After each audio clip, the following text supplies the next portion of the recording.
Welcome to the project demonstration of automatic emergency braking system by using PIC microcontroller, and the braking will be done based on the obstacle detection, from this robotic vehicle.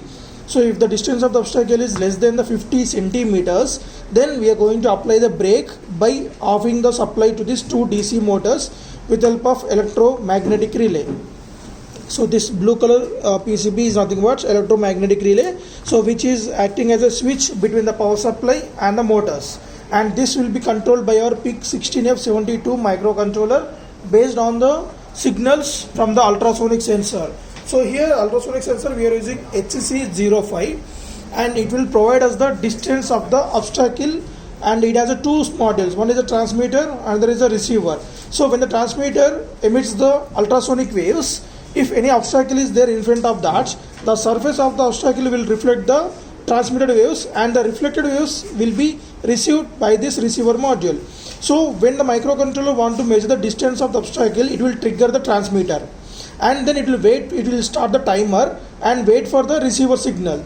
So as we get the timer in seconds, when the receiving was done, receiver will inform to the microcontroller, and as we know the speed of the sound also. So speed into time we will get the distance. If the distance of the obstacle is less than the 50 centimeters, then relay will be getting off by the microcontroller. So we have interfaced the ultrasonic sensor at B0, B1 and C7 for this electromagnetic relay, and also it will provide us the audible alerts from this piezo buzzer, so which was connected at pin number C4.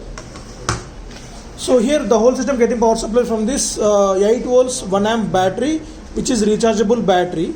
So here this is the main on off switch for the whole robots. So in order to recharge the battery, so before on the kit we should take care of the battery's charging section, so it should be under fully charged. So to recharge the battery, connect the B at this B slots and leave it like this. Don't place it on the motherboard and on the power supply to this transformer. So now the transformer will step down the 230 volts AC to 12 volts AC, and this regulated power supply board will convert the 12 volts AC to 12 volts DC, so which is sufficient to charge the battery. But as we are using the rectifier section here, the diodes will drop the voltage of 0.7 volts. As we know that the junction diode will drop the 0.7 volts and we will get around 11 volts. So we are using 8 volts battery, but the maximum rated voltage for this one is 10 volts.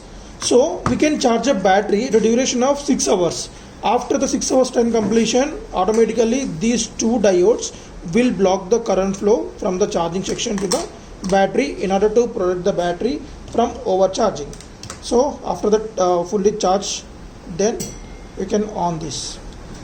So whenever there is no obstacle is there, then automatically the robot will keep on moving forward.